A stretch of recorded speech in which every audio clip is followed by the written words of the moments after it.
আসসালামু আলাইকুম ওয়া রাহমাতুল্লাহি ওয়া বারাকাতুহু। আজকে ফার্স্টেও কইয়ার ভিডিওটা ফুল ওয়াচ করবা, আর ভিডিওটা ফুল শোনার পরে একটা একটা শেয়ার মারিয়া আপনাইতে যাইবা। আজকে দুইটা মওজুর উপরে আমরা আলোচনা করব, হাদিস তনে আলোচনা করব। এক নম্বর, বর্তমান ওয়াজ মাহফিল আরম্ভ হয়ে গেছে, শুরু হয়ে গেছে। আমরা ওয়াইজি খারে নিতাম, খারখাস্তনে আমরা কোরআন হাদিসের কথা শুনতাম।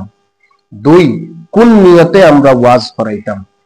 ফার্স্টের মওজুদ আমরা আই যাই, যেন আমরা ওয়াজি খারে নিতাম, খারখাস্তনে কোরআন হাদিসের আলোচনা আমরা শুনতাম। চলেন হাদিস তনে শুনিলাই। নবীজি ফরমাইন, ফানজুরু আম্মান তাখুযুনা দীনাকুম। তুমি প্রথমে দেখিলাও, যাচাই করো, তুমি খারখাস্তনে দিন দে, ইলমে দিন দে, কোরআন হাদিস রে তুমি খারখাস্তনে শিকিতাই, তারে তুমি সর্বপ্রথম দেখিলাও, তুমি যাচাই করিলাও এই মানুষটা কিনা। আজকাল ওয়াজ মাহফিলের মধ্যে আমরা এমন ওয়াইজ হল আনি যারার মুখের ভাষা ওয়াজ মাহফিলের মধ্যে আমি এখন কইতে সময় আমার মুখে দিতে লজ্জাইতো না, আমি স্ক্রিনের মধ্যে লাগাইয়া দিয়ার ওয়াজ মাহফিলের মধ্যে কিছু কিছু ওয়াইজে এই মতো লফজরে ইউজ করেন, এই মতো ভাষারে ব্যবহার করেন। আবার ওয়াজ মাহফিলের মধ্যে গীত গাইন, গান গাইন। তে নবীজি কইতরা খারখাস্তনে তোমাতান দিন শিকিতায়, তারে তোমাতান যাচাই করো। আর হাদিস শরীফের মধ্যে আর ইন্না মিন খিয়ারিকুম আহসানাকুম আখলাকা আকমালুল মুমিনিনা ঈমানান আহসানুহুম খুলকা। সপ্তনে বালা ও মানুষ যার চরিত্র সপ্তনে বালা, সপ্তনে মানে পূর্ণ ইমানদার ও মানুষ যার চরিত্র সপ্তনে বালা। নবীজি হাদিসের মধ্যে ফরমাইতরা। আর যে জায়গার মধ্যে গিয়া দিন শিকিতাম, ওয়াজ মাহফিল, যে জায়গার মধ্যে গিয়া আমরা কিছু শিকিয়া আইতাম, ও জায়গা যে কোরআন হাদিসের আলোচনা করে তার মুখের ভাষা এরকম।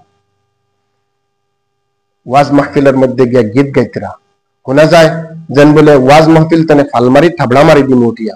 ও এই মতো মানে মানে এই মতো বক্তা নিয়া আমরা দিনের কোনো ফায়দা হইতো না। কোরআন হাদিসের বরংস আরো সময় বরবাদ, কওমের পয়সা বরবাদ, কওমের পয়সা বরবাদ।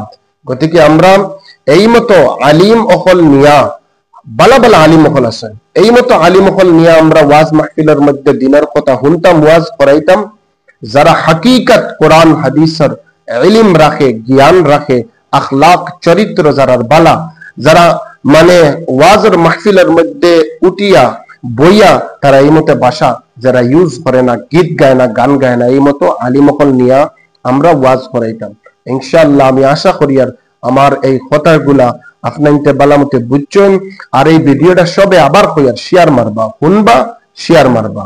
2 নম্বর টপিক হইয়া থাকলো গিয়া যেন আমরা কোন নিয়তে ওয়াজ করাইতাম। মসজিদ কমিটি হোক, মাদ্রাসা কমিটি হোক, আমরা ওয়াজ মানে করাইতে সময় মসজিদেরও খাম ওখান বাকি রয়েছে, বা অমুক ওয়াইজ যদি আনি আমরা 80 ফুটি করবা, পয়সা বেশি কালেকশন হইব, নিয়তের মধ্যে গড়বড়ি, কওমের ফায়দা। কওম এখন মানে এখন মুসলমান সমাজ, মুসলমান কওম এখন বেশিরভাগ জাহান্নামের দিকে দি সাইয়া দেখবা, সোশ্যাল মিডিয়া খুললেও এটা বুঝ পাওয়া যায় যেন বলে মুসলমান সমাজ বেশিরভাগ এখন জাহান্নামের দিকে দি। গতিকে আমরা যারা ওয়াজ কমিটির দায়িত্ব, যারা আমরা ওয়াজ করাইতাম, আমরা মানে মসজিদের কোন খামরে সামনে রাখি আমরা ওয়াজ করাইতাম না, অমুক জরুরতের সামনে রাখি আমরা ওয়াজ করাইতাম না। নিয়তের মধ্যে ওখান থাকতো যেন বলে আমরা সমাজের বেটি নগুনতে মানে কোরআন হাদিসের কথা কিছু শুনবা, কিছু মানে পর্দা, কিছু কোরআন হাদিস, কিছু নামাজ, এইগুলা নসিহত, বউ শাশুড়ির কিভাবে থাকা, এইগুলার উপরে আলোচনা হইব। সমাজের মধ্যে কিছু মানে কিছু দিনী আখলাক চরিত্র এইগুলা আইব। এই নিয়ত রাখিয়া আমরা কিতা করতাম, মানে ওয়াজ করাইতাম। আমরা বালা বালা আলিমকল আছেন, এরা নিয়ে আমরা ওয়াজ করাইতাম। আর ওয়াজের মাহফিলের মধ্যে কোনো চান্দা করবা না। ওয়াজের মাহফিলের মধ্যে যদি চান্দা করেন তাহলে যে ওয়াজ শুনায় তাই তো আসিল, হে মানে চান্দা দেবার ডরেও মানে ওয়াজও আয় না। আপনার ওয়াজের মাহফিলের বাইরে কালেকশন করেন, ওয়াজের মাহফিলে কালেকশন করলে মানুষ কমে যায়। গতিকে আমার এই কথাগুলা খেয়াল রাখবা। আর এবার ওয়াজের মধ্যে বেশি বেশি আবার কই আর বেশি বেশি করে আপনাকে শেয়ার করবা, বালা বালা আলিমকল নিবা, এই মতো ভাষা ইউজ করনেওয়ালা আলিমকল নিবা না। গান গাওরা, গীত গাওরা, এটা আলিমকল নিয়ে কোনো দিনের ফায়দা হইতো না, বরং আরো লোকসান হইব, কওমের পয়সা বরবাদ হইব।